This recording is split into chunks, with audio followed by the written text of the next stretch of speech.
사람이 지혜를 구하지 않으면 지혜는 그에게 오지 않는다. 탈무드. 나이듦에 관한 지혜. 40이 되면 분별력이 생기고, 50이 되면 이해력이 생기고, 60이 되면 귀가 열리고, 70이 되면 충만한 세월이 된다. 와인은 숙성될수록 맛이 좋아진다. 마찬가지로 사람의 인격도 40살이 지나야 진정으로 조금씩 다듬어지는 것이다. 나이가 들수록 우리가 아는 것이 얼마나 적은지 깨닫게 된다. 겸손해야만 진정으로 지혜를 얻을 수 있다. 노년까지 살아온 사람은 많은 것을 보고 많은 것을 겪고 많은 것을 배웠으므로 존경받을 가치가 있다. 사람의 위대함을 가늠할 수 있는 진정한 척도는 똑똑함이나 체력이 아니라 열정과 욕망을 통제할 수 있는 능력에 있다. 인내심을 갖고 고난을 슬기롭게 견뎌낼 수 있는 사람은 성숙함과 지혜의 진정한 표시이다. 쉽게 용서할 수 있는 사람이 큰 힘을 가진 자이자 진정 성숙한 자이다. 나이가 들수록 우리는 자신의 죽음을 더 잘 인식하게 되고 이러한 인식이 우리가 인생에서 진정으로 중요한 것에 집중할 수 있도록 한다. 역경 속에서도 긍정적인 태도와 유머 감각을 유지할 수 있는 사람은 정말 존경할 만한 자이다. 사람은 나이가 들수록 자신의 성품을 다듬기 위해 더 많이 노력해야 한다. 사람은 나이가 들수록 더 자비로워야 하고 더 용서해야 한다.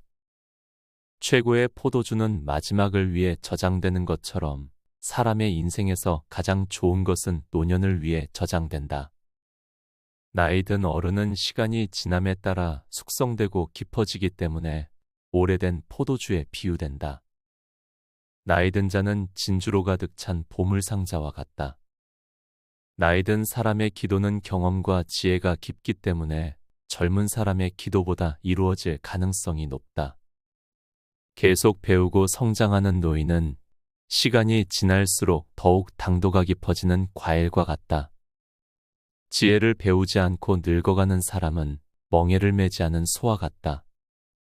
나이가 든다는 것은 저주가 아니라 지식과 이해력을 쌓아가는 것이기에 축복이다.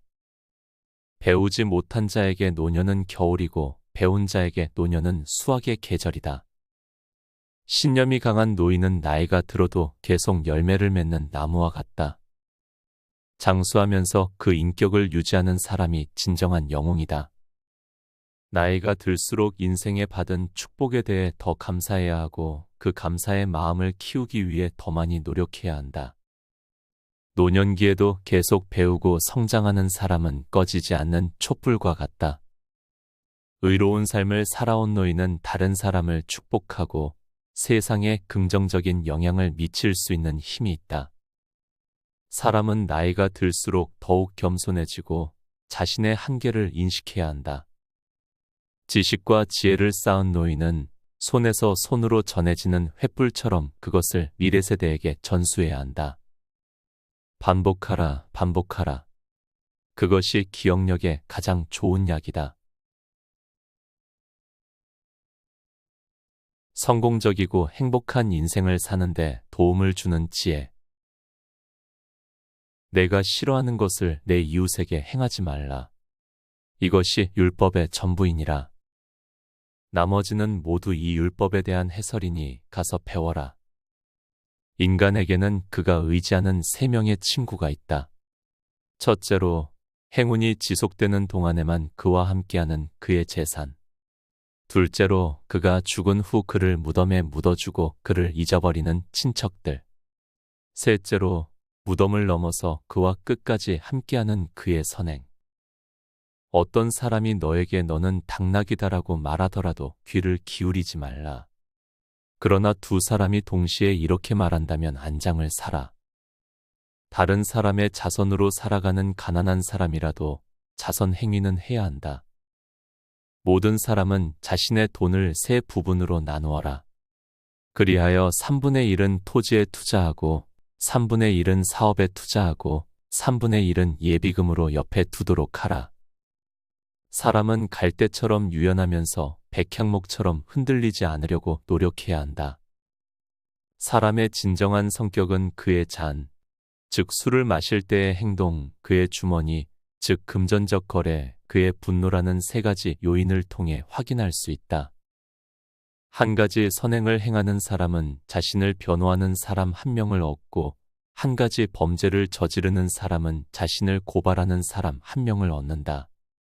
회개와 선행은 재앙을 막는 방패와 같다. 사람이 한 번 죄를 지은 이후 그 죄를 반복하게 되면 그는 그 죄는 이제 항상 해도 되는 것으로 여기게 된다. 인생의 전성기에 하나님을 경외하는 자는 행복하다. 젊음의 어리석음을 속죄하는 노년은 행복하지만 노년이 얼굴 붉힐 필요가 없는 젊음은 더욱 행복하다. 영감을 주는 지혜들. 경건한 사람보다 더 큰 사람은 자기 수고의 열매를 먹는 사람이니 성경은 그를 2배로 축복한다고 선언하고 있다. 한 영혼을 파괴한 사람은 마치 온 세상을 파괴한 것과 같다. 그리고 한 생명을 구한 사람은 마치 온 세상을 구한 것과 같다. 떨어진 지 한참 후에야 그 빛이 지상에 도달하는 별들이 있다. 그와 같이 세상을 떠난 지 한참이 지나서야 이 세상에 빛을 주는 사람들이 있다. 그 빛은 우리가 걸어가는 길에 가장 어두운 밤중에 환하게 빛난다. 어떤 사람이 내가 열심히 일했지만 성공하지 못했다고 말한다면 믿지 말라. 내가 노력하지 않았는데도 성공했다고 말하는 사람이 있다면 역시 믿지 말라. 내가 최선을 다해서 성공했다고 말했을 때에만 믿어라. 여우들 사이에서 우두머리가 되기보다는 사자무리에 합류하라. 애도하는 사람들 사이에서 축하하지 말고 기뻐하는 사람들 사이에서 울지 말라. 선행보다 학식이 많은 사람은 가지가 많고 뿌리가 얕은 나무와 같아서 첫바람에 쓰러지고, 지식보다 그 선행이 큰 사람은 뿌리가 많고 가지가 적은 나무와 같아서 하늘의 모든 바람도 뿌리 뽑을 수 없다. 마늘을 먹고 악취가 나는 사람은 이미 악취가 나기 때문에 더 이상 마늘을 먹어서는 안 된다. 기적이 당신을 구하지 못할 수 있는 위험에 불필요하게 자신을 노출시키지 말라. 만약 기적이 당신을 구한다면 그것은 당신의 운이나 공덕에서 공제될 것이다. 하찮은 사람의 부탁은 거절할 수 있지만 위대한 사람의 부탁은 거절할 수 없다. 사람들이 당신의 말에 귀를 기울일 때에는 말해야 할 의무가 있는 것처럼 자신의 말이 무시당할 것 같다면 침묵을 지켜야 한다. 자신의 목적을 위해 사람과 친구가 되는 권위자를 조심하라. 그들은 자신에게 유익할 때는 친절하게 보이지만 다른 사람이 고통받을 때에는 곁에 머물지 않는다. 침묵하는 것보다 더 사람이 되도록 하는 것은 없다. 중요하게 여겨야 할 것은 설교가 아니라 실천하는 것이다. 말이 많으면 반드시 실수를 범하게 된다. 거짓말쟁이의 형벌은 그가 진실을 말해도 아무도 그를 믿지 않는다는 것이다. 사랑과 자비의 일에 참여하지 않고 단순한 종교 연구에 전념하는 사람은 신이 없는 사람과 같다. 하나님이 특별히 사랑하시는 3사람이 있다. 관용하는 사람, 절제하는 사람, 예의 바른 사람. 누구든지 한 사람의 재물을 부당하게 다른 사람에게 넘겨주는 사람은 자기 영혼으로 그 대가를 하나님께 갚아야 한다.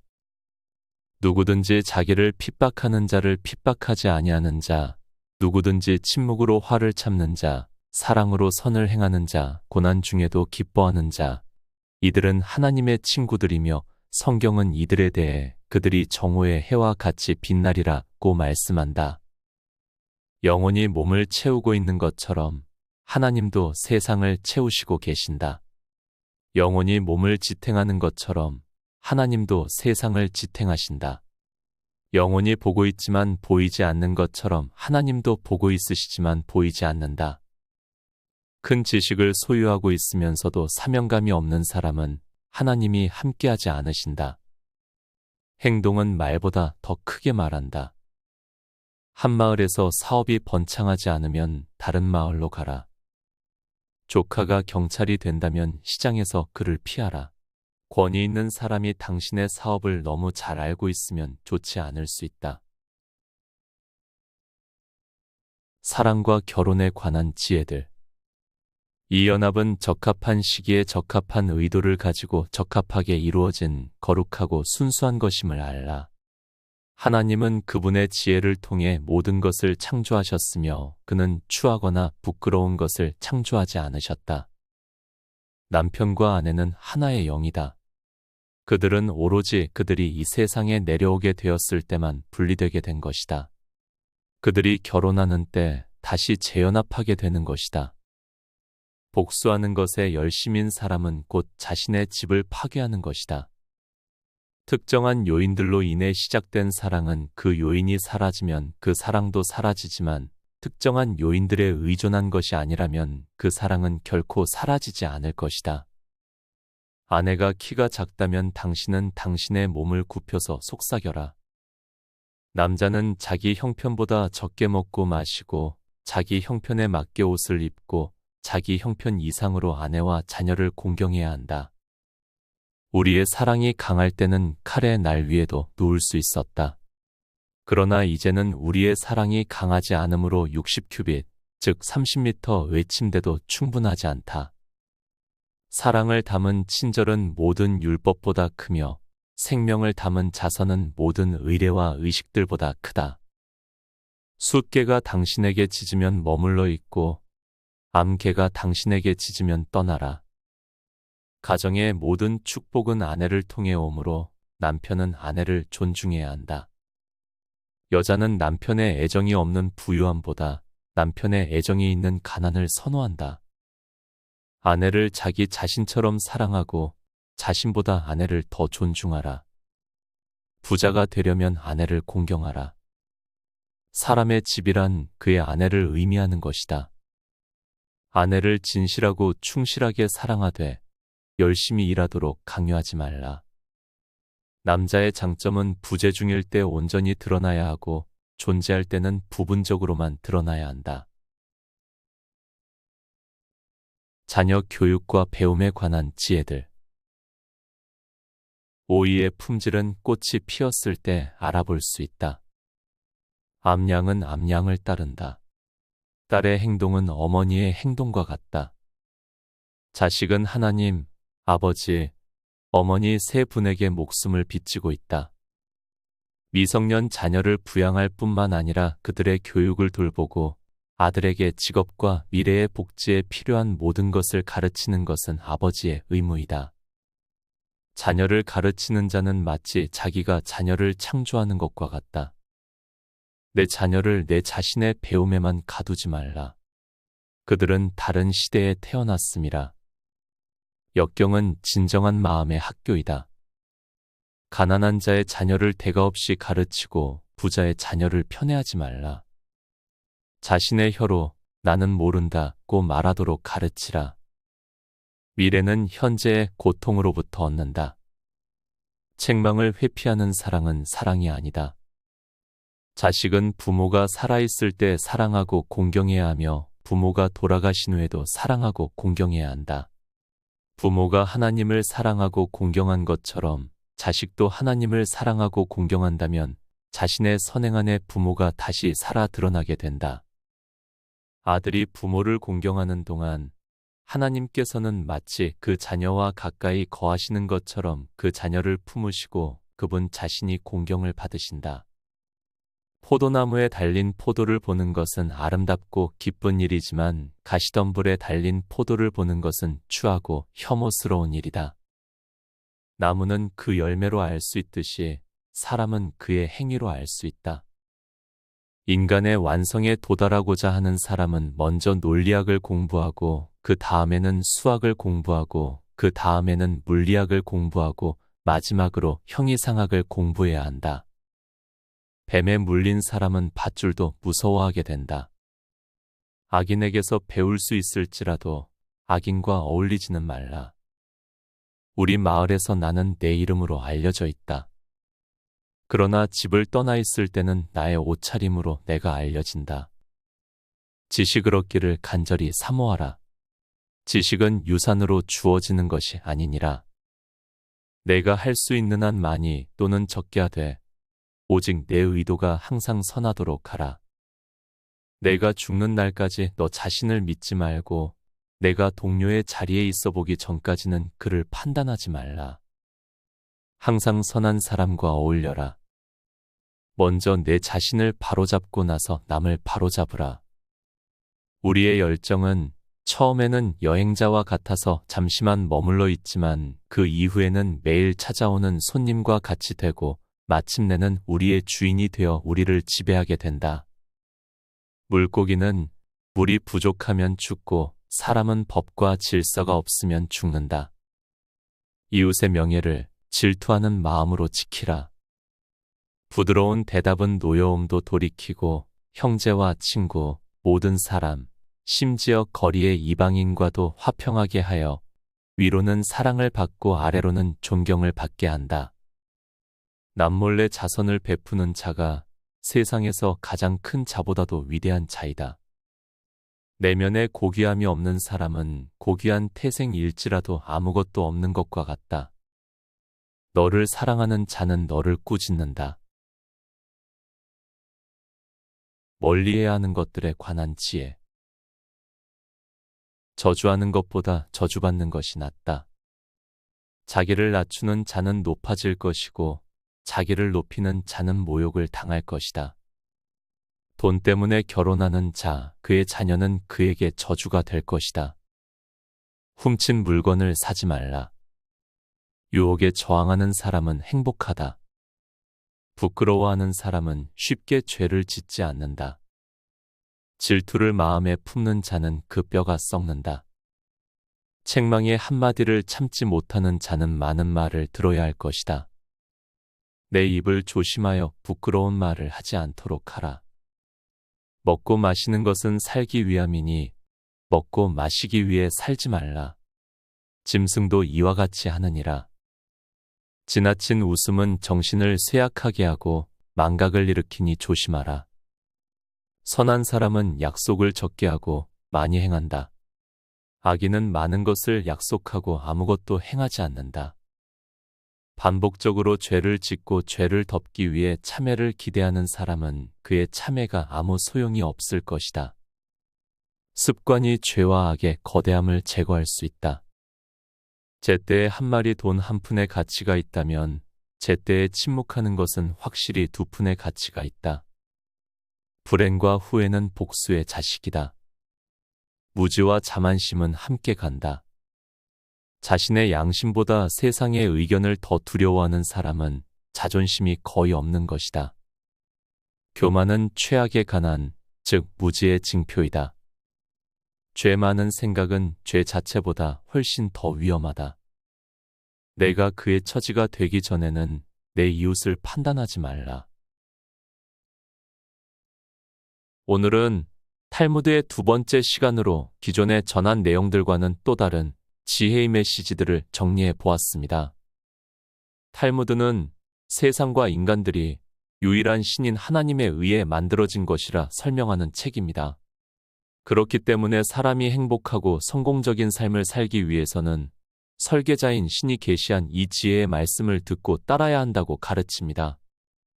탈무드를 관통하는 중요한 가치들은 다양하고 많지만 그것들 중 가장 쉽게 파악할 수 있는 큰 줄기 하나는 바로 베풀고 나누는 행위에 있는 것 같습니다. 세상에는 이미 좋은 지혜의 말들이 많고 우리의 지식의 크기도 예전과는 비교할 수 없을 만큼 커졌지만 그럴수록 오히려 사람들은 차가워지고 세상은 점점 더 삭막해지는 것 같아 안타까운 마음이 듭니다. 이러한 외로운 시대에 이 탈무드의 지혜가 작게나마 세상의 사람 사는 따뜻함을 나누는 통로로 활용될 수 있으면 좋겠다는 생각을 해봅니다. 오늘 이 탈무드의 지혜를 곱씹으며 나부터 나를 성찰하고 작게라도 다른 사람들을 돕는 행위를 하나라도 실천해 보는 건 어떨까요? 정말 작지만 그래도 어제보다는 내 행동 하나만큼은 좀 더 따뜻한 세상이 될 수 있을 테니까요. 오늘도 영상 끝까지 시청해 주셔서 감사합니다. 구독과 좋아요는 영상을 꾸준히 만드는데 큰 힘이 됩니다. 감사합니다. 행복한 하루 되세요.